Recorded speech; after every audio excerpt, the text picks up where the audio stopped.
Parեցես Parek Բոլորին այսօրվա Հայաստան ցայնասպյուրի հadoop հաղորդումի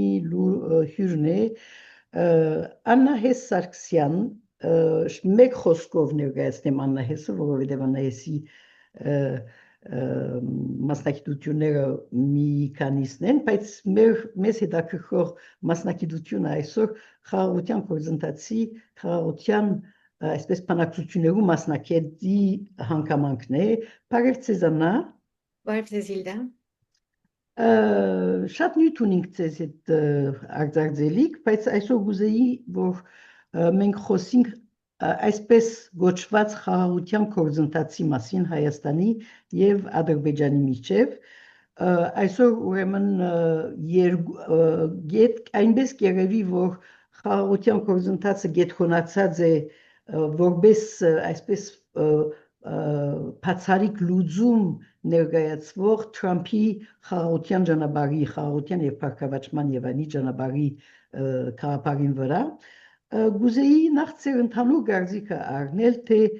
ինչ է այսօրվա խաղաղության գործընթաց ըսված այս խոսույթը,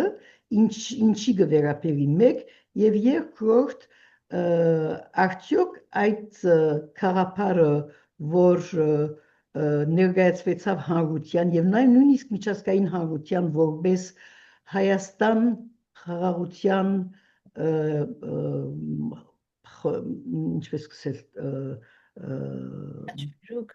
խաչմերուկ այոներություն խաղաղության խաչմերուկի այդ քարապարը իսկական բան է արժեք կներկայացնի այսօր Հայաստանի համար։ Շատ լավ, մերսի Հիլդա, բավական լայնածավալ հարցադրումը մի քանի մասի բաժանելով, նախ խաղաղության գործընթացը այսինքն բնույթը ինչին է ծառայում, ինչ է ներկայացնում, եթե ընդհանուր նայենք խաղաղության գործընթացը, նախ կուզենայի շեշտել, որ կոնցեպտուալ խառնաշփոթ կա այս ամեն ինչի շուրջը, խաղաղությունը արդյոք խաղաղություն չի, ես տեսնում եմ ամբողջ process-ը որպես հաղթած կողմի հաղթանակի լեգիտիմիզացիա, այսինքն օրինականացում, ես այդպես եմ տեսնում։ Բնականաբար կարելի է ամեն ինչով կոչել, ես դա տեսնում եմ բանակցություններ, որպեսզի ամրապնդվեն այս դեպքում Ադրբեջանի հաղթանակը տարբեր մակարդակներում, ռազմականով ամրապնդվեց, քաղաքականով ամրապնդում են բանակցությունների միջոցով, նույն աշխարհաքաղաքականը, տնտեսական ամրագրում են արդեն բոլոր այս ծրագրերի միջոցով, չէ, կոմունիկացիաների բացում եւ այլն, որ բանակցային փաթեթի մի մասա, եւ նաեւ ամրագրվում է դիվանագիտական ճանապարհով, ակադեմիական ճանապարհով բազմաթիվ գրքեր տպագրելով, որպեսզի իրենց ինչ են ասում հաղթանակը ամրագրվի շարունակաբար եւ վերջ-վերջո քաղաքասարակության մակարդակով, այսինքն ես խաղաղության գործընթաց կոչվածը տեսնում եմ այս տեսանկյունից, ամբողջական տեսանկյունից ես տեսնում եմ, որ սա իմ համար շատ հստակ է, որ սա հաղթողի հաղթանակը, հաղթողի խաղաղությունը ընդամենը ամրագրում է։ Բայց հարցում, միջանկյալ հարցումը, Աննա, ուրիշ բարականերու, երբ բادرազմ եղած է եւ մեկ կողմը բարգված է, եւ մյուսը բացարձակ հաղթանակ արձանագրած է մյուս կողմը, այսպես չէ, որ կբադահի ընդհանրապես խաղաղության գործընթացներու ծեր փորձը ցույց չի տա, որ խաղաղության պայմանները միշտ հաղթողի պայմանները եղած են։ Ավանդական այո, պատմականորեն ինչ որ մի կարճ ժամանակ այդ հետ սառը պատերազմյան ընթացքում, գոնե փորձվում էր ուրիշ մոտեցում ունենալ, այդ ասիմետրիան մի քիչ կամրջել, այսինքն այնտեղ նաև հակամարտությունների բնույթն էր տարբեր, հետ սառը պատերազմյան ընթացքում, այսինքն փորձ կար գոնե միջազգային համայնքի կողմից, միջազգային դիվանագիտական համայնքի կողմից, ինչ որ ձևով կամրջել այդ ասիմետրիան, որ այդպես շատ հստակ չլինի հաղթող ու պարտվողի պատերազմ, բայց հիմա հատկապես 2020-ից հետո մեր համար, բայց 2022-ից հետո շատ հստակ է, որ ըստ էության բանակցությունները ամրագրում են հաղթողի, ոնց են ասում, հաղթանակ, հաղթողի խաղաղությունը, ինչ որ տեսանք մենք մեր դեպքում Հայաստան-Ադրբեջան Արցախի դեպքում եւ ինչը որ վախենամ տեսնելու ենք Ուկրաինայի դեպքում նաեւ։ Այո, եւ նմանությունները շատ են այս երկու բարականերուն, Բայց ծեր միջազգային խաղաղության բանակցություններու փորձը արդյոք ցեզի ուրիշ օրինակներ կուտա, որ այսօրվա աշխարհակաղակական պայմաններու մեջ ուր միջազգային օրենքը իսկապես շատ նսեմացված է եւ քրեթե չի բանիր արդյոք այսօրվա խաղաղության բանակցությունները այսօր դերի ունեցող խաղաղության դարբեր երկիրներու դարբեր հագամարտություններու խաղաղության բանակցությունները դարբեր պատկեր կներկայացնեն Միանշանակ, այսինքն շատ հստակ է դարձել արդեն մեր ոլորտի մեջ, որ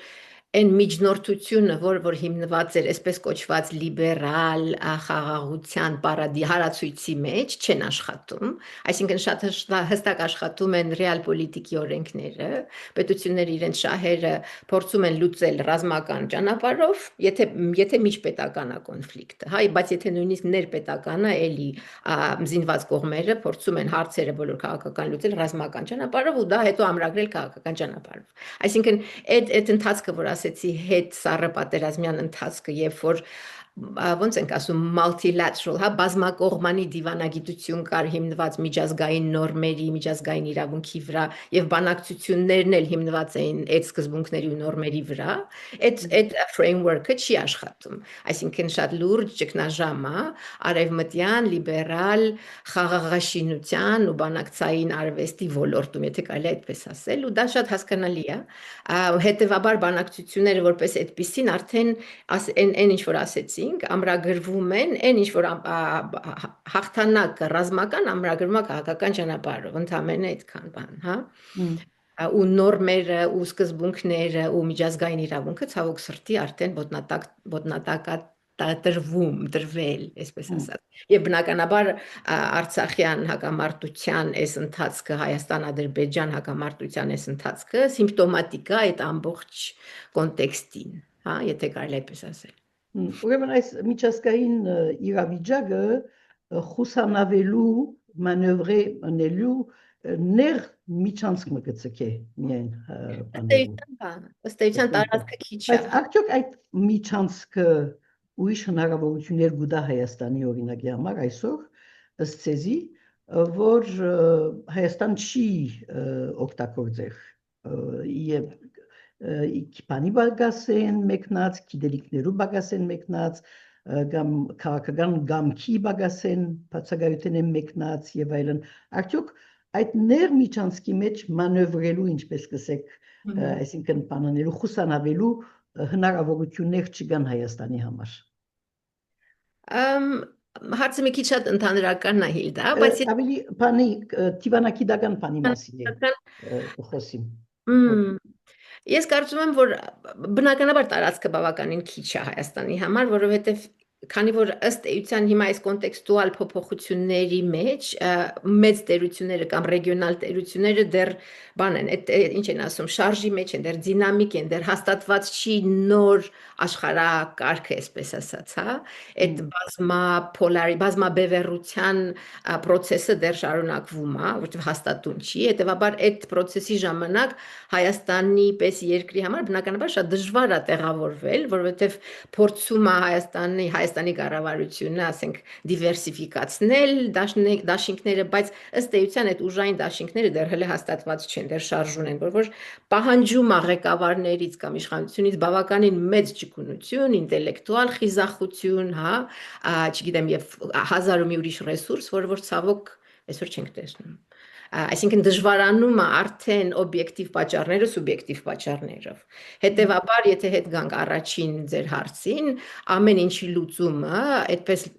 ինչ են ասում, լղոզված կոնցեպտուալ մոտեցումն է, որ օքեյ, խաղաղություն, բայց ըստ էության դա հարմարվողականություն է, ըստ էության դա անզորություն է, որը որ երկարատև չի լինելու։ Ըստ ինձ, բայց դա աստված ես խալեմ։ Քիչ առաջ դուք խոսեցաք զանազան ոլորտներու մասին, ուր թշնամին, մենք կսենք թշնամին Հայաստանի մեջ հակառակորդ եւ այլն կսենք, բայց թշնամին այսօր իր պայմանները կբարդացրի Հայաստանին։ Ինչ են այդ ոլորտները եւ ինչպես կբարդացրի յուրաքանչյուր ոլորտի մեջ։ Դուք կխոսեիք ակադեմիական, զինվորական, աշխարհաքաղաքական, դիվանագիտական եւ այլն ոլորտներու մասին։ Եթե կարելի է մեզ քիչ մուսապանեցեք այս մասին։ Փորձեմ, այսինքն նայեք, հիմնական, եթե նայենք օրակարգի խնդիրները ինչ են, նախ ով է ձևավորում օրակարգը, բանակցությունները շատ հստակ է, որ հաղթող կողմն է ձևակերպում, իմ հասկանալով, ու դա բոլոր ոլորտներում է այդ օրակարգը։ Հիմա ձեր հարցին պատասխանելու համար պետք է նայել որ հարցերն են այդ օրակարգի վրա, բնականաբար առաջինը Արցախի հարցն է, հա, Արցախի հարց գոյություն չունի Հայաստան-Ադրբեջանի մեջ, այսինքն կոնֆլիկտը, հակամարտությունը տեղափոխվեց Արցախից դեպի Հայաստան, ամրագրել այն ֆիզիկական ներկայությունը, ինչ որ Ադրբեջանը 2022-ից հետո ունեցավ Հայաստանում, հա, երկրորդ կետ որպես, երրորդ կետը այդ հաղորդակցման միջոցներն են, հա, այդ բոլորը ամրագրվում է թե գիտականով, հա, թե ռազմականով արդեն արվելա, թե քաղաքականով, բացել հաղորդակցման միջոցները, ըստ էության Սյունիքով Նախիջևանի կապը Ադրբեջանի հետ եւ այլն, նոր բան չեմ ասում, այդ գիտենք։ Շատ կարևոր մի ուրիշ կետ, որ հայ ինքնության վերաձևակերպումն է արվում, հա, վերևից ներքև, որ ըստ էության, եթե նույնիսկ ճգնաժամում պահանջվում է ցանկացած ճգնաժամ շանսը, հնարավորություն է ինքնությունդ վերաձևակերպելու, դա չպետք է լինի վերևից ներքև կամ դրսից դեպի ներքև մեր վերևով, կոպիտ ասած։ Ինչ նկատի ունիք, երբ ինքնության մասին խոսիք։ Հայ ինքնություն ինչ է, հա, այսինքն ըստ էության մարտահրավերներ անետվում, չի անընդհատ ու ոնց որ ես ասացի վերևից ներքև, թե ինչ է կոչում հայ լինել, Արցախը ինչ տեղ ունի այդ հայ լինելու մեջ, Արևմտյան Հայաստանը, Եղեռնը ինչ տեղ ունի այդ հայ լինելու մեջ, վերջ-վերջո Արարատ, այսինքն սիմվոլիկ Եղեռնի մեջ մենք պատասխանատվություն ունենք։ Ամեն ինչը հարցականի տակ դնել եկեղեցին վերջ-վերջո, այսինքն այն ընդունված, այսինքն ես ուզում եմ ձեր լսարանը լավ հասկանա, որ ես չեմ ասում, որ դա է միակ ձևը հայ լինելու, ես ուղղակի ասում եմ process-ը ինչա կատարվում, որ մարտահրավեր անետվում վերևից ներքև դրսից հրահրված, այսինքն եթե գանք նախնական մեր հարցի, ձեր հարցին, օրակարգը դրվել է Ալիևի կողմից շատ հստակ, որովհետև այնտեղ ինքը շատ ստրատեգիկ բան ունի, մոտեցում ունի, որպեսզի չլինի իր բառերով ասած ռևանշիզմ, այսինքն մեկ ընդ միշտ վերանա հայության կողմից դիմադրելու որևէ ցանկություն, հա, այսինքն դա շատ հստակ է, որ այդ օրակարգն էլ առաջ գնում, թե քաղաքականով, թե սոցիալականով, եւ թե վերջ-վերջո ձեր ասած քաղաքասարակության մակարդակի վրա, հա, եւ ակադեմիականով, եւ շատ կարեւոր ակադեմիականի հետ կապված մի կարևոր կետը, որ սիրում են Հայաստանում ցավոք սրտի թերագնահատել որոշ փորձագիտական խմբեր, դա արևմտյան Ադրբեջան կոչված խոսույթի շատ լուրջ բանն է, այդ կոնցեպտի զարգացումն է, որպես իրենց իրավունք եւ այլն։ Հիշեցնեմ մեր ունգընտիրներուն համար արևմտյան Ադրբեջանի քաղաքարը ստեղծված է Ադրբեջանի մեջ, նկատի առնելով Հայաստանը իրականության մեջ։ Պետք է ամբողջ Հայաստանի այսօրվա տարածքը եւ խոսույթը եւ կորձունեությունը գմիդի ցույց տալու համար, որ այդ մեր երկիրը Հայաստան կպատկանի իրականության մեջ ադրբեջանցիներուն, եթե 100,000-ավոր, եթե ոչ ավելի ադրբեջանցիներ իրավունք ունին գալու եւ բնակելու Հայաստանի մեջ այսօր։ Իսկ Հայաստանի վարչապետը երբ կսե օրինակ երբ կխոսի ճանապարհ դալու մասին Նախիջևանի եւ Ադրբեջանի միջեւ, գսե թող երթան կան, գնան կան, այսինքն այսպես անհեթեթ եւ բառը ճիշտ չէ դերևս, բայց մագերեսային բամը վերլուծումը այդ ճանապարհի համար, որ մեր այսպես ասած ավանդական մտքի, քաղաքական մտքի մեջ կներգայե որպես փանթուրքիզմի ճանապարհը։ Թուրքիա, Նախիջևան, Ադրբեջան եւ Ատկեյետ Միջին Ասիա։ Ուրեմն այս երկու բաները կան, մեկ կողմը ռազմավարական մտածողություն Ադրբեջանի կողմը, իրենց շահերու համար, իրենց թե գարջադել եւ թե հերագա շահերու համար, մյուս կողմը Հայաստանի կողմը դուք գսեք ընդհանրապես լողոզված, բայց մագերեսային մեկ բան մտածողություն ուր է հայկական ռազմավարական մտածողությունը այսօր մեջ։ Ես էլ եմ այդ հարցը տալիս Հիլդա։ Այսինքն իմ կողմից շատ բան կլիներ ոնց ասեմ, մակերեսային եւ թեթև սոլիկություն կլներ, եթե ես ասեի, որ դրա պատասխանը գիտեմ, չունեմ, ես էլ եմ փնտրում, անկեղծ։ Ցավալի է, բայց այդպես է։ Հայկական, այսինքն ղեկավարության կողմից բնականաբար, հա, ու հասարակության մի մասի կողմից, որ ղեկավարությանն աջակցում է, անզորությունը նորից, դե ինչ անենք, ուրիշ ճար չունենք մոտեցումը, քողարկվում է շատ սիրուն խաղաղության անվան տակ։ Այսինքն այդտեղ ես ռազմավարություն չեմ տեսնում, կարճ ռազմավարությունը նա է, պատերազմը հետաձգել ինչքան հնարավոր է, ինչը որ հաջողվում է այսօր, չպիտի շղթենք կարճաժամկետ, հա,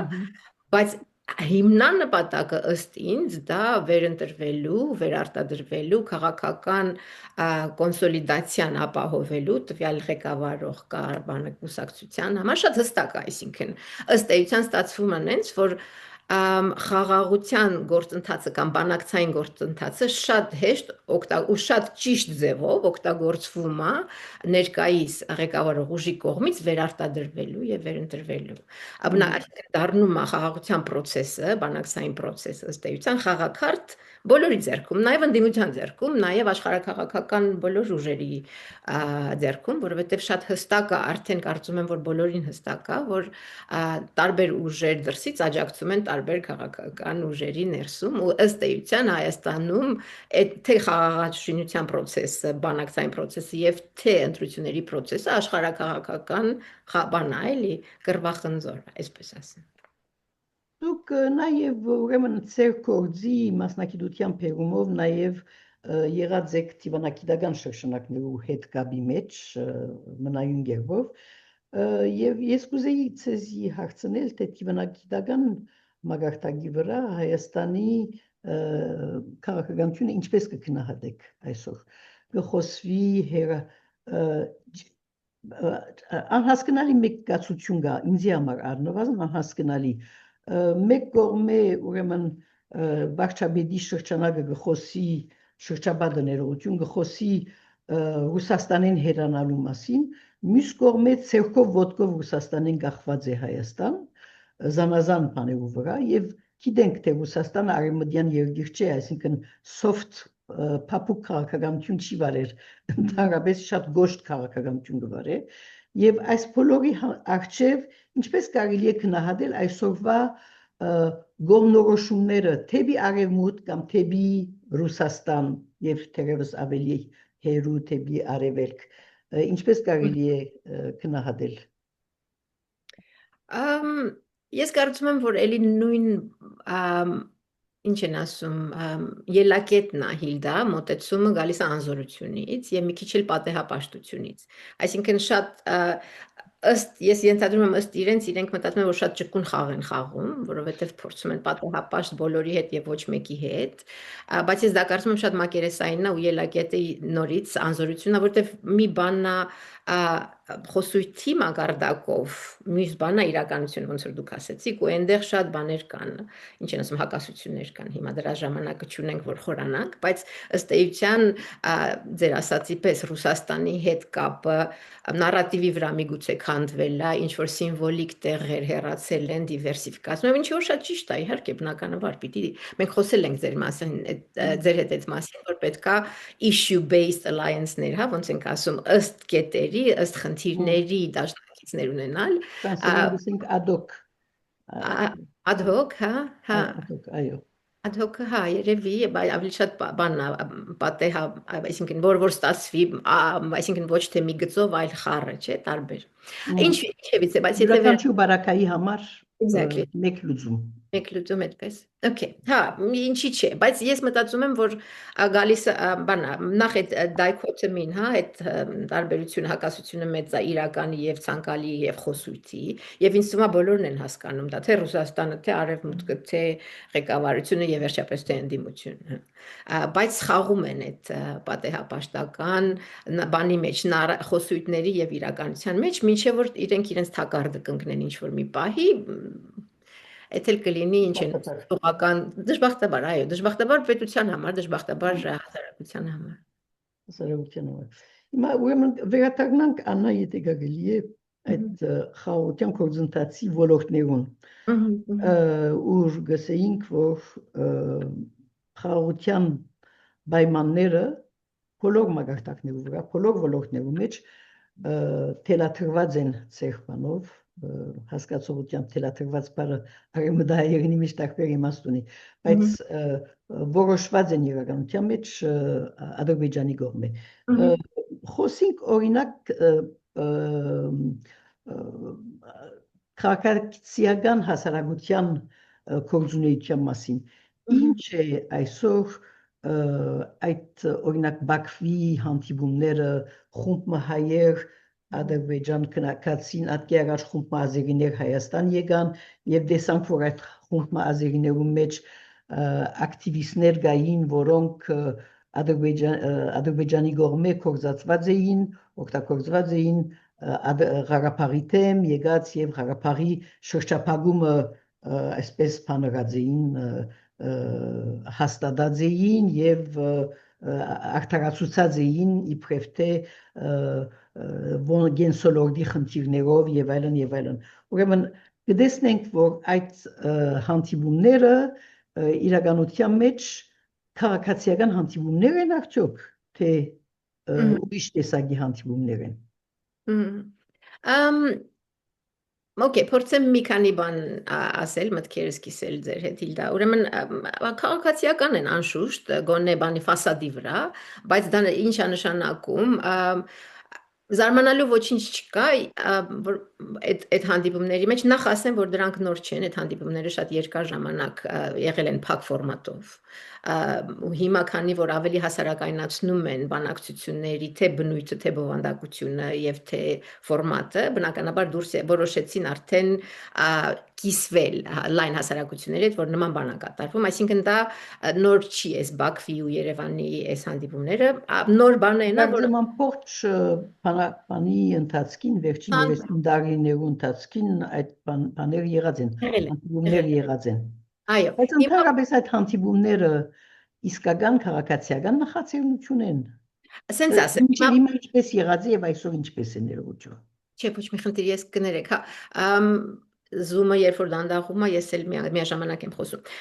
Չէ, շատ լավ, սենց ասենք, այսինքն այսօրվա հանդիպումները սիմպտոմատիկ էին երկար շարունակվող process-ների, հա, մենք ուղղակի դա տեսանք դրսից։ Քաղաքացիական են թե չէ, շատ հստակ է, ես այս վերջերս նորից ասել եմ սա, դա շատ հստակ է, որ այս հանդիպումները եւ այս ներկայացուցիչները ուղիղ շարունակությունն են պետական մակարդակի վրա պաշտոնական բանակցությունների, այսինքն իրենց մանդատը շատ հստակ, բանակցություններում պայմանավորվածությունները հասարակության մեջ տարածելն է։ Դա իրենց գործառույթն է, այսինքն անկախ չի այն առումով, որ մի քանի բան էստեղ պիտի ասեմ։ Նախ իրենք այդ խմբերը, հա, հասկանալու համար թե ինչ է իրանց գործառույթը, Հիլդա, պետք է նայել ովքեր են իրենք եւ ում են ներկայացնում եւ նորից իմ սիրած թեման օրակարգը ով է սահմանում։ Այսինքն արդյոք իրենք օրակարգ սահմանել են, թե իրենց համար օրակարգը արդեն սահմանված է։ Իմ համար շատ հստակ է, որ այս խմբերը ներկայացնում են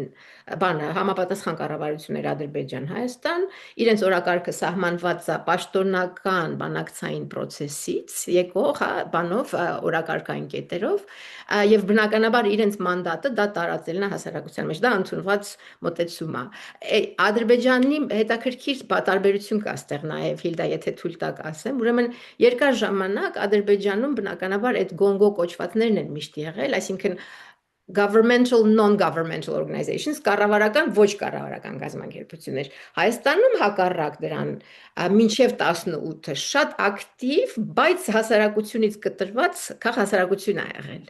Ովքեր որ իրականում էլի օրակարգ չեն սահմանել, որովհետև նույնիսկ մինչև 20 թվականը օրակարգը միշտ սահմանվել է Ադրբեջանի կողմից, ու Ադրբեջանի կողմից շատ հստակ էր, մեծավ մասամբ ցանկություն չկար հաշտեցման, որովհետև դեռ պայմանները ի նպաստ իրենց չէին։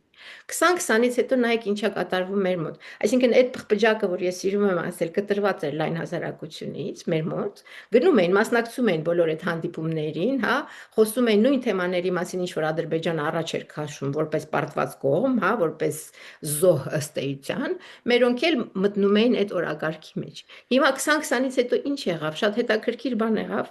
երբ որ քաղաքասարակության մի մասը, ներողություն 18-ից քաղաքասարակության մի մասը մտավ իշխանություն, գաղտնիք չեմ ասում։ Այս մասը մնաց քաղաքասարակություն, որ հիմա աջակցում է այդ նույն իշխանությանը։ Բայց հասարակության թե ինչքանով է ներկայացնում, ես չեմ կարող ասել, ես կասկածում եմ, որ հասարակության գոնե մի մասը իրենց հետ համաձայն լինի այս հարցերի շուրջ։ Այսինքն ստացվում է նենց, որ այն տարբերությունը, երբ որ կար մեր մոտ շատ աշխուժ ու իրապես անկախ քաղաքասարակություն, ինչ որ մի պահի դադարեց գոնե մի մասը լինել իրական քաղաքասարակություն, անցավ Գոնգոյի կարգավիճակի կամ անցավ կառավարություն։ Դրա հետ եկավ նաև շատ կարևոր է ձեր ասած թշնամու իմիջի թույլատումը, հաշտեցման պատրաստ լինելը, ու դա թարգմանվեց քաղաքականության մեր մոտ Հայաստանում։ Ադրբեջանում ոչինչ չի փոխվել։ Փոխվել է միայն ցանկությունը հաշտեցման, որովհետև պայմաններն արդեն ի նպաստ իրենց են։ Այսինքն շատ կարևոր է այս մեխանիզմը հասկանալ, երբ որ խոսում ենք քաղաքասարակությունների մասին։ Ու վերջին մի բանը, եթե քաղաքասարակության գործառույթը պետք է լիներ այն ոչ թե որ արդեն պայմանավորվածը կառավարության կողմից տարածել հասարակության մեջ, այլ մինչև պայմանավորվածությունը հասարակության մտահոգությունները, կարիքները բերել այդ բանակցային process, որպեսզի հաշվի առնվեին։ Հիմա պատկերացրեք, այդ չէ որ կբադահի։ Ես չեմ տեսնում դա։ Բնականաբար չեմ տեսնում դա։ Այսինքն ծևով մը այսօրվա հասարակությունը սված հասարակության բաժինը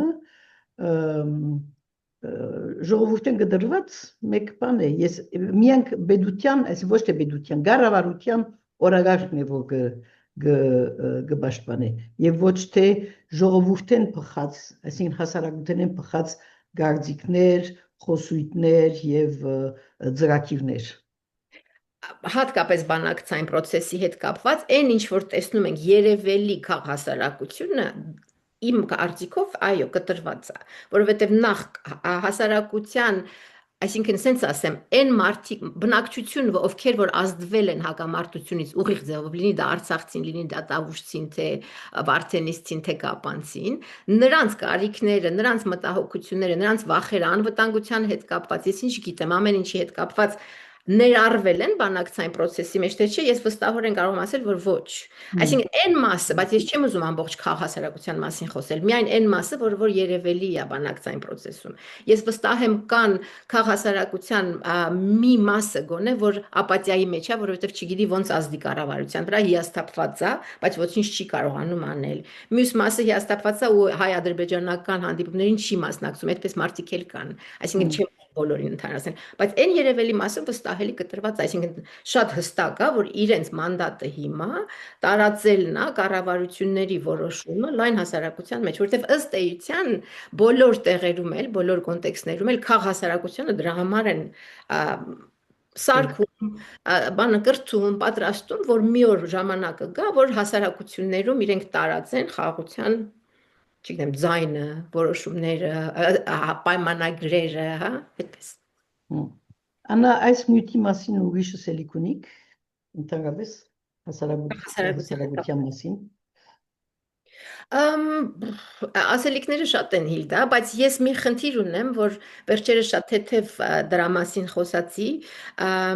երբ որ մենք անընդհատ խոսում ենք խաղաղություն հաշտեցում, ես ոչ մի խնդիր չունեմ, իմ մասնագիտությունն է վերջ-վերջո եւ ես դա ողջունում եմ, որ պիտի թշնամի ասենք, հակառակորդ ասենք, չսիրած մարդկանց հետ ասենք,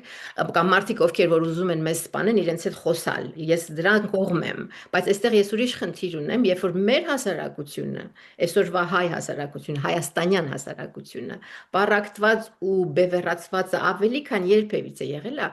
այդտեղ ոչ մեկ հաշտության մասին չի խոսում։ Այսինքն, եթե դու խաղաղություն ես ուզում, թե պետության ղեկավար, թե քաղաքասարակության ցանկացած ինքն իրեն հարգող մարդ, ձեզ չի անհանգստացնում, ձեր երկրի մեջ, ձեր հասարակության մեջ պարակտումը, բևեռացումը, այսինքն, եթե դու պատրաստ ես ներելու թուրք ու ադրբեջանցուն գլխից տեղ ունես, ինչպես մենք ժողովրդականով ենք ասում, իսկ նախկիններին, չգիտեմ, տարբեր խմբակցություններին քաղաքական ընդհանրապես չեք ուզում խոսել իրենց հետ կամ հաշտվել, ես խնդիր ունեմ այստեղ։ Այսինքն, այս պարագայում իմ համար ամենամեծ հարցականը դա է։ Գաշտատարը պետք է առնենք եւ շունը այնտեղից երազա տեսնում ու ձայներ անում։ Լսում ես։ Չէ, չի լսի, լավ որ։ Մա եդս կսինք ուրեմն։ Okay։ Ինձ մի հատ ես նայեմ, ոնց որ ես հանդիպում եմ բաց թողել խայտարակություն։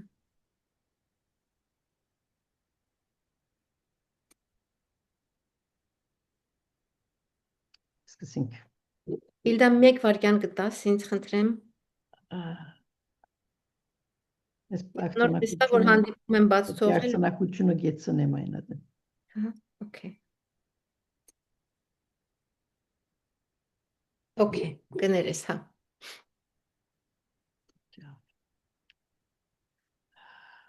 Մենք այսօրվա մեր հյուրի հետ կխոսենք խաղաղության գործընթացի մասին,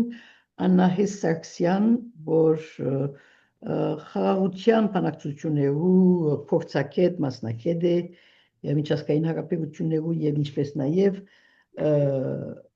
Հայաստանի հարավի մեկ շրջանեն սերած է դուք Ղապանի բնակիչ եղած եք, Ղապան ծնած եք եւ ձեր ընտանիքը, ձեր ամբողջ պատմությունը Ղապանի պատմության հետ կապված է։ Այսօր մենք պետք է խոսենք Թրամփի ճանապարհի մասին։ Ուրեմն Թրամփի խաղաղության եւ փառքավաճման, այսպես ասած, ճանապարհը այսօր կորձի վերածվելու վրա է, թե միայն խոսքի մագարտակի վրա կգտնվի։ Վերջերս տեսանք, որ եթե չեմ սխալի Ուիտկոֆն էր, թե ով էր արտաքին գործոս նախարարութենեն Միացյալ Նահանգներու եկած էր տարածաշրջան եւ հանդիպումներ ունեցած էր նաեւ Վրաստանի հետ, Վրաստանի իշխանություններու հետ այս նյութի մասին խոսելու համար ու հասած է այսօր Թրամփի ճանապարհի այս կորզարույթը։ Կարծում եմ, որ շատ բան բարձ չի դեռ, Հիլդա, այսինքն շատ աղմուկը շատ է, հա, եթե մտածենք, այսպես շատ աղմուկ կա ու եւ քիչ բովանդակություն իմ համար գոնե, որովհետեւ ես դեռ հստակ պատկերացում էլ չունեմ այդ ճանապարհը ֆիզիկապես որ մասից որ մասնագնալու։ Ընդհանուր ասում են, ու ես որոշեցի, որ գնամ տարածաշրջան, քանի որ ոնց որ ասեցիք, ես Կապանից եմ ծնունդով, բայց ինձ նաև հետաքրքիր է ամբողջ Սյունիքով այդ ճանապարհները որտեղ պիտի անցնեն, ու ես փորձեցի հասկանալ գետնի վրա, դեռ հստակ պատկերացում չունեմ, այսինքն դեռ գնում է խոսակցություններ, պայմանավորվածություններ, ոնց հասկանում եմ ամերիկյան որոշ ֆիրմաների հետ պետք է լինեն գործարքներ, թենդերներ, ես ինչ գիտեմ ինչ, այսինքն հիմա ես ինչ էլ որ ասեմ կարծիքի մակարդակով է լինելու, ես դրա մասնագետը չեմ, այսպես ասած, բայց հարցն այն է, որ դերեկությունները այս բանի մասին, այս ճանապարհի մասին չկան։ Այնպես որ չէ, նույնիսկ եթե մասնակետ լակ, միայն մեկնաբանություններու բանով մագարտակով պիտի խոսենք այս խնդրի մասին։ Հա, իրապես այդպես։ Որովհետև ինչպես կսեն սադանան գբահվդի բաներու մեջ, մանրամասնություններու մեջ, եւ բայց պետք է նայենք նաեւ թե ընդհանուր առմամբ ինչ կսվի այս մասին եւ ինչ են հնարավորությունները, եթե որոշ պայմաններ լրանան եւ ինչ են վտանգները, եթե այդ պայմանները չընդունվին։ Okay. Նայեք, Հիլդա, ուրեմն սենց է, այն ինչ որ իրականությունում, եթե հետ գամ իմ դիտարկումներին, համաձայն եմ ձեր ասածի հետ, հա, դիտարկումներով, ուրեմն շատ հետաքրքիր էր, ես 1 տարի չէի եղել Մեղրի դեպի Պարսկաստան, դեպի Իրան գնացող ճանապարհին, 2 շաբաթ առաջ տեսա, որ շատ հստակ մեծածավալ, լայնածավալ աշխատանք է սկսվել, պարսկական, իրանական կազմակերպությունների կողմից իրենց ձեռքով մերոնց հետ համագործակցության, բայց դա հյուսիս-հարավ ճանապարհի մի մասը։ Այսինքն այնտեղ գնում է մեծածավալ աշխատանք, այնտեղ խողովակներ կան սահմանին կանգնած, այնտեղ կամուրջներ պիտի բացվեն, որը որ ճանապարհը պետք է հեշտացնի Մեղրիից հասնել Երևան եւ այլն, շատ բավական հետաքրքիր, այսինքն մինչեւ որ Թրամփի ասած ճանապարհի շինարարությունը սկսվի, ես ենթադրում եմ, որ դա զուգահեռ շինարարություն է գնալու, այս պահին Սյունիքի այդ մասը ֆիզիկապես ծվատվում է ըստ ինձ, որը որ շատ հետաքրքիր process կարա լինի, եթե նույնիսկ այդ երկու ճանապարհները իրար զուգահեռ արվեն, ես նորից եմ ասում կոորդինատները լավ չեմ հասկանում դեռ որտեղով է գնալու եւ մասնագետներն էլ չգիտեն ձեր ասածի պես, բայց դա կլիներ շատ հետաքրքիր process, եթե դա լիներ Շվեյցարիա Գերմանիայի միջև, որտեղ որ խնդիր չէր լինի վստահության, անվտանգային հարցերի, հարևան պետության, ես ինչ գիտեմ, ռազմավար ռազմավարական ամբիցիաների, որը որ ինչքան էլ մենք փորձենք ասել, որ չէ, տենց բան չկա մեր ղեկավարության կողմից, փաստը մնում է փաստ, որ հարևան պետությունը ունի իր ռազմավարական ամբիցիաները ռեգիոնում եւ ռեգիոնից մի քիչ անց, հա? Այսինքն, եթե դա չլիներ, բավականին հետաքրքիր process-ներ պետք է լինեին տնտեսական առումով։ Բայց հյուսիս-հարավ Վրաստանը եւ ավելի վեր Ռուսաստան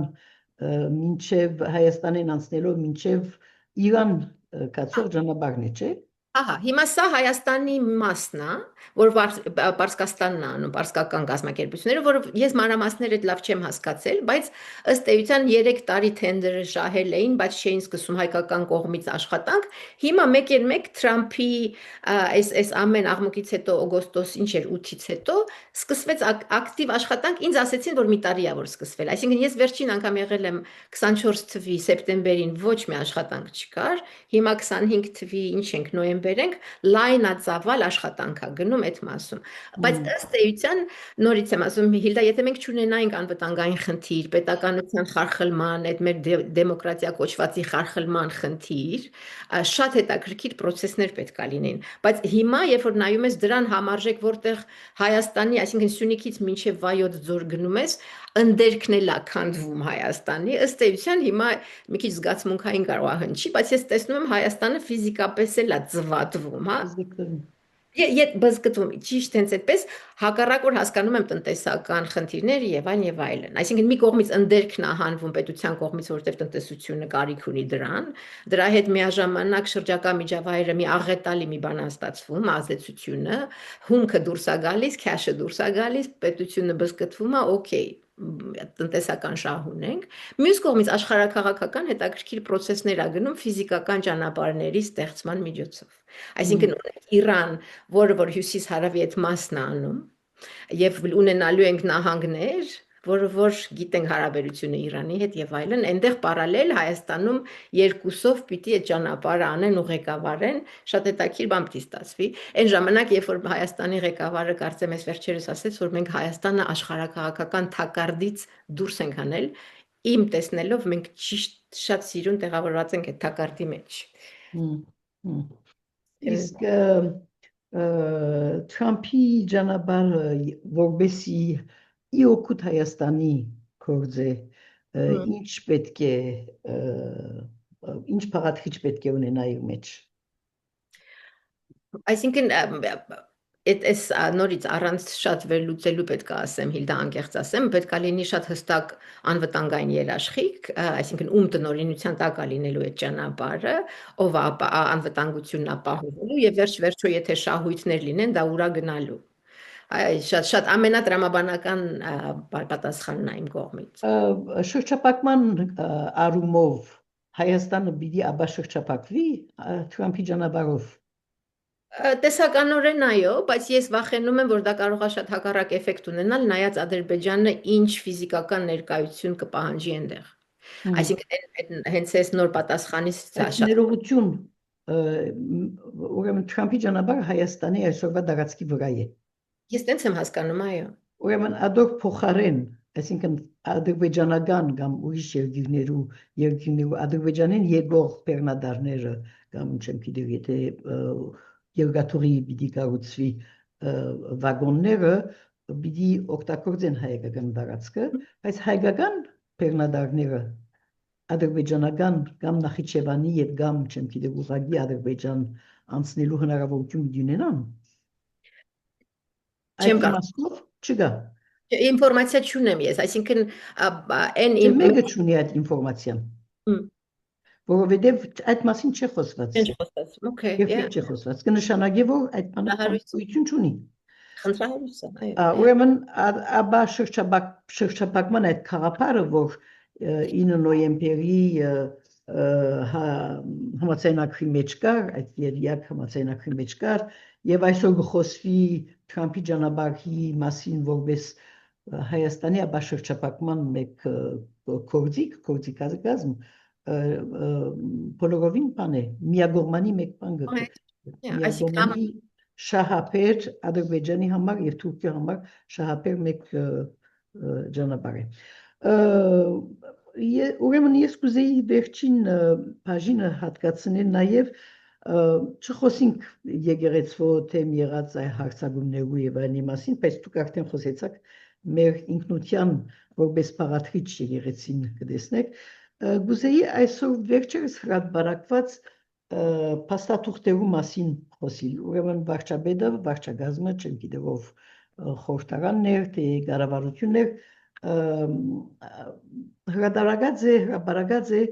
Մինսկի խումբի բանակցություններու փաստաթուղթերու մեկ փաթեթ։ Գուզեի որ այդ մասին խոսիկ, ինչու այսօր այդ փաստաթուղթերը եւ մասնագի գերբով գհրապարակվին, երբ իրականության մեջ Մինսկի խումբը այլևս գոյություն չունի եւ կարելի է ամբողջական փաստաթուղթերը հրապարակել։ Ինչ է ձեր կարծիքը այս մասին։ Հիլդա իմ կարճ պատասխանը պիտի լինի, որ սա արվում է ներքաղաքական, նախընտրական նպատակներով ոչ ավելին, այսինքն իմ համար շատ հստակ է դա ինչի համար է արվում, ոչ թե որ ժողովրդին իրազեկել, թե իրականում ինչ է կատարվել ու ինչ պիտի կատարվի, այլ փորձել մեղադրել, արդարանալ հասկանալի պատճառներով նախընտրական։ Այսինքն բաղդության պատասխանատվություն տնել միայն նախկիներու վրա եւ ասել որ կարելի չէ հնարավոր չէ պատերազմին խուսափիլ, այդ է։ Ամենայն հավանականությամբ, այսինքն դեր process-ը գնում է, ես փորձում եմ հասկանալ ով ինչ է ասում, բայց տեսնում եմ որ շատ հստակ թե կառավարությունը, թե կառավարության հարող փորձագիտական դաշտը դրա մասին է խոսում, թե ինչի պատերազմը եղավ, թե ինչի պարտությունը եղավ, այսինքն շատ հստակ է որ սա փորձագիտական բովանդակային քննադատություն չի, ինքնարեֆլեքսիա չի, սա մեղադրել, արդարանալ, ձայներ հավաքելու կամ կորցնելու համար է։ Ներողություն, եթե շատ ցինիկ է հնչում, բայց այդպես է։ Այսինքն դնել ու սա հիմա քննարկել փորձագիտական դաշտում լուրջ չի, իմ համար լուրջ չի, որպես այս գործի փորձագետ։ Իսկ դուք արդեն այս նյութերու մասին աշխատած եք, այս նյութերու վրա աշխատած եք բանակցություններու ընթացքի մասին, ինչն էր որ պատճառ դարձավ որ այս բանակցությունները ցախողին Մինսկի խումբի հովանավորության միջնորդությամբ։ Նայեք Հիլդա, երբ որ հիմա թեկուզ նույնիսկ ուսումնասիրությունների հիման վրա, որոշակի ուսումնասիրությունների հիման վրա կարծիքը հայտնվում է այս թեմայով, ես շատ զգուշ եմ, որովհետև ոչ ոք դեռ օրիգինալ փաստաթղթերը չի տեսել։ Այսինքն այս երեք էլ ինչ որ հրապարակեցին դա ընտրովի եւ ես չեմ էլ պատկերացնում որ դա ինչ որ ամբողջական պատկեր պիտի տա բնականաբար չէ այսինքն վերապահում ունեմ այստեղ իմ կարծիքն ասելու բայց այն ինչ որ ես եմ տեսել այն ինչ որ ես եմ դիտարկել ու վերլուծել իմ համար շատ հստակ էր որ երկու կողմերն էլ եղել են միշտ մաքսիմալիստ, Արցախն եմ ես Հայաստանի հետ եմ մտնում, այսինքն թե Ադրբեջանը, թե Հայաստանը, թե եւ թե Արցախը, շատ հասկանալի է, ռազմականով հաղթեցինք, հաղթանակը մերն է։ Հիմա պարտվել ենք, այնքան ենք ուժեղանալու, որպեսզի ռազմականով հաղթենք։ Այսինքն եթե կողմերից մեկը հավատում է ռազմական լուծմանը, երբեք չի գնալու կոմպրոմիսի։ Ինչ որ եղավ։ Այսինքն այս պարագայում ես չեմ մեղադրում մեկ կամ մյուս կողմին, որտեղ ըստ էության, եթե ես ինձ հերու մի քիչ sense դիստանցիայով նայեմ, հայելացվում է մոտ մտածելակերպը մաքսիմալիստ, հա? Հաղթանակեցինք, պահում ենք ամեն ինչ, հաղթանակեցինք, վերցնում ենք ամեն ինչ։ Հայաստանի կողմից դա եղավ, մինչև որ Ադրբեջանը հասկացավ, որ կարող է ռազմական ճանապարհով հարցը լուծել ու լուծեց։ Այսինքն միակողմանի ես դա երբեք չեմ նայում։ Բնականաբար դրված լալով ծեր մասնակցությունը այդպես պետք է լա, բայց շատ այսօրվա խոսույթը եւ վերջերս Լևոն Տեր-Պետրոսյանի խորհրդական Ժիրայր Բարիդյանի Հայաստանի մեջ ունեցած ելույթներու մեջ կրկին կտեսնենք այդ գաղափարը, որ Հայաստանն է պատասխանատուն, որ մաքսիմալիստ եղավ եւ Հայաստանն է որ թույլ չտվավ, որ օրինակ որ Ադրբեջանի քաղաքացիները Արցախի ադրբեջանցիները Արցախի վերադառնան եւ կամ համենայնպես այդ վերադարձի գաղափարը բան եղավ մերժվեցավ եւ այդ 5 շրջանները չվերադարձվեցան եւ եթե Հայաստան վերադարձներ այդ 5 շրջանները խաղաղություն պիտի լար Հայաստանի եւ Ադրբեջանի միջեւ ինչ է ձեր կարծիքը։ Ես կարծում եմ որ դա շատ ընդհանրացված ու շատ պակաս պրատ փաստար կա, որովհետև շատ հարցեր ա գալիս, երբ ում կողմից, ինչ երաշխիքներով եւ այլն, չէ, այսինքն պետք է շատ հստակ նայել բոլոր առաջարկներին եւ որտեղ որ ժամանակաշրջանում ինչ որոշում ա կայացվել ում կողմից։ Դա ընդհանրացված ասել, ես իմանալով 5+2-ին բոլոր նախագահներն էլ, բոլոր բանակցող հայ նախագահները պատրաստ են եղել։ Այսինքն Իսկ Ադրբեջանը պատրաստ չի եղել գոնե վերջին տարիներին, այսինքն Ալիև ջունիորի ժամանակ Ադրբեջանը երբեք ոչ մի առաջարկի պատրաստ չի եղել։ Հիմա դա մեղադրել Հայաստանին կարելի է մեղադրել միգուցե 90 քանի Լևոն Տեր-Պետրոսյանի ժամանակ, հա, բայց այնտեղ էլ ամեն ինչ միանշանակ չէր։ Ամեն ինչ միանշանակ չէր։ Այսինքն իմ հասկանալով, ես սա նորից եմ ասել, գիտեք, Հիլդա, շատ չեմ խոսում, բայց խոսալուց շատ հստակ էր, որ բոլոր բանակցող նախագահները պատրաստ էին զիջման ու փոխզիջման, հա։ Հիմա այնտեղ պետք չի, ես նորից եմ ասում, միակողմանի նայել, ես ճիշտ չեմ համարում։ Իսկ թե Լիպարիտյանը, թե մնացածը ինչի համար են փորձում անընդհատ մեղադրել հայկական կողմին, դա ինձ հասկանալի չի։ Բնականաբար հայկական կողմը շատ մեծ սխալներ ա արել, բնականաբար։ Այսինքն ռազմավարական մտածելակերպի պակաս, այդ կարճաժամկետ հաղթանակի հմայքից ու ազգացմունքային լինելով որոշումներ կայացնել, շատ խնդիրներ կան, բայց նաև անկեղծ չի լինի, եթե ասել, որ Ադրբեջանը պատրաստ չի եղել, ես ինքս տեսել եմ 14 թվից փաստաթղթեր թաքուն, որտեղ որ Սերժ Սարգսյանը համաձայնել էր 5+2-ին, ռեֆերենդումին, 35 թվին, ես ինչ գիտեմ 50 թվին, բայց հստակ գրված էր այդ փաստաթղթերի մեջ, ներքին թղթեր էին դա, որ Ալիևը համաձայն չի այդ բայց նորից եմ ասում, սա ճիշտ չի է զրույցը բերել այս դիլետանտ մակարդակի վրա, որովհետև դա լուրջ ուսումնասիրություն է պահանջում եւ ոչ երկրորդական աղբյուրների, այլ առաջնային աղբյուրների, սկզբնական աղբյուրների փաստաթղթերի ու շատ ամբողջ բանով, հա, 30 տարվա կտրվածքով, որպեսզի հստակ լինի ով է մեղավոր։ Վերջին հարցումը Աննա, ուրեմն այսօր քրեթե վերջացած են Բաքվի այդ գերց դատավարությունները ու 23 քերիներու վրա հաշված 16 հայ բանդարգյաններ իրենց դատաբարդության կսպասեն դժբախտաբար եւ գտեսնենք որ շատ ծանր բաժիններ պիտի ստանան դատախազը խոսած է մինչեւ ցգյանս բանդարգության մասին որոշ քաղաքական ղեկավարներու համար մենք կսպառվենք ես անձնապես եւ ինձ հետ ուրիշներ կսպառվին այս բանդարգյաններու խնդրով քերիներու խնդրով pedagogan բադանտներ կսենք մենք այս քերիներու համար որովհետեւ պետությունը Ադրբեջանի պետությունը հադուցումներ կբահանջի զիրենք անոնցմե մեկ մասը գաթիլ ազատարձակելու համար եւ մենք նաեւ կսպառվենք այս քերիներու վերադարձած քերիներու հոգեբանական եւ ներային ծանր շատ ծանր խնդիրներով որոնց մոբիլությունը չսպառվի ըստ երևույթին այս մարդիկ ֆիզիկական բան չունին վիրավորումներ չեն ստացած բայց հոգեբան շատ ծանր բանի մեջ ստացած են բոլորը բռնություններու ենթարկված են ներառյալ սերական բռնություններու որոնք դրամատու համար շատ մեծ խնդիր են եւ մենք կփորձենք օգնել այս մարդոց բայց կտեսնենք որ խաղաղության գործընթացի մեջ այս գեդը երբեք պաշտոնապես չի ներկայացած կտեսնենք որ օրինակ արտաքին գործոս նախարարը հանդիպած է եթե չեմ սխալվի Ժնև հանդիպած է միջազգային Կարմիր խաչի կոմիտեի հետ որ այսօր արտաքսված է Ադրբեջանի կողմը եւ մեր բանդարգյանները այսօր բան չունին հանդիպումներ չունին հնարավորություն չունին իրենց ընտանիքներու հետ կապվելու եւ հսկողություն չկա իրենց վրա իրենց պայմաններու վրա ինչու այսօր Հայաստան ըստ ցեզի խաղաղության գործընթացը սված այս բանի մեջ այս գործի մեջ այս Բաքվի քերիներու խնդիրը առաջին մակարդակի վրա չէ դրած որտեղ սա բացահայտ ոտնահարում է միջազգային օրենքներու, միջազգային օրենսդրության Ժնևի կոնվենցիոնի։ Ուրեմն գուզեի ցեր գարդիկը հարցնել թե ինչպես կարելի է բացատրել, որ Հայաստանի իշխանությունները այս խնդիրը բոլորովին փախցի թողած են։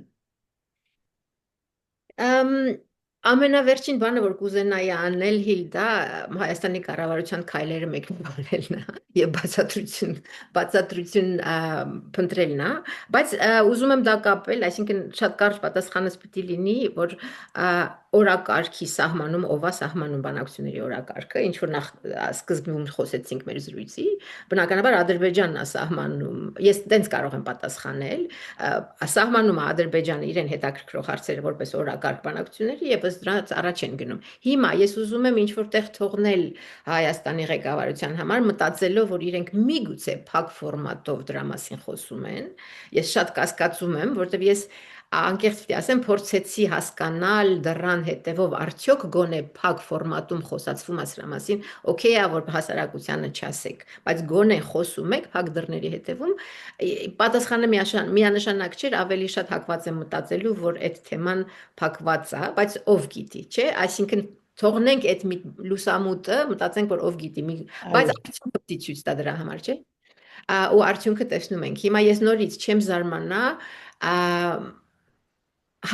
եթե մինչև ընտրությունները քաղաքացիական գերիներ հետ բերվեն, չեմ զարմանա, որովհետև որոշ գերիներ, ոչ ղեկավար, հնարավոր է, այսինքն կապրենք կտեսնենք, որովհետև եթե խելոք են ու մտածում են, որ իրենց պետքա ցույց տալ ինչ-որ դիվիդենդներ ժողովրդին խաղաղության process-ից, պիտի ասեն ուկի, այսինքն սրտին պիտի կպնի ժողովրդի, մի քանի հոգու ազատեցին, խելոք բան պիտի արվի ըստ էության, բայց նորից ես գալիս եմ այն նույն պատասխանից, որ օրակարգը սահմանվում է բնականաբար Ադրբեջանի կողմից եւ մերոնց մոտից կամ ցանկության բացակայությունն է, կամ կոմպետենտության բացակայությունն է, կամ երկուսը միասին է։ Շատ շնորհակալ եմ, Աննա, ուզեք եզրակ փակել մեր խոսակցությունը մեկ բանով, մեկ գաղափարով, դուք արդյոք ուզեք բան ավելցնել։ Մեր զրույցին ես շատ կուզենայի, որ մեր հայ հասարակության, հայաստանյան եւ Հայաստանից դուրս Սփյուռքի մեր խոսույթների մեջ մի քիչ շատ տարածք լինի երանգավորված քննարկումների, քննադատել կարողանալ ցանկացած հարց առանց ոնց որ ես սիրում եմ ասել ինքներս մեզ կամ ուրիշներին վանդակների մեջ դնել պրո հակառակ, որովհետև շատ մեծ ցավով եմ տեսնում, երբ որ նույնիսկ խաղաղության գործընթացը քննադատողներին շատ արագ նույն ձեր ասած քաղաքասարակությունը դնում է պրոռուսական վանդակի մեջ, այսինքն բացարձակ ես այդպես չեմ տեսնում եւ շատ կուզենայի, որ մեր թե Սփյուռքում, թե Հայաստանում այդ խոսույթը փոխվեր, հնարավոր լիներ քննադատորեն մոտենալ ցանկացած հարցի առանց բոքսինգի։ Այդ վերջին մեսիջով։ Այո, շատ կարևոր մեսաժ է, շատ շնորհակալություն Անահե Սարգսյան, հիշեցնեմ, որ մենք զրուցեցինք Անահե Սարգսյանի հետ, որ միջազգային դիվանագիտական այսպես բանակցություններու եւ խաղաղության բանակցություններու մասնակից է եւ փորձագետ եւ Հայաստանի այսօրվա քաղաքականության մոդեն հետևող մեկ մասնակից է։ Շնորհակալություն, Աննա։ Ես եմ շատ շնորհակալ, Հիլդա։ Ցտեսություն։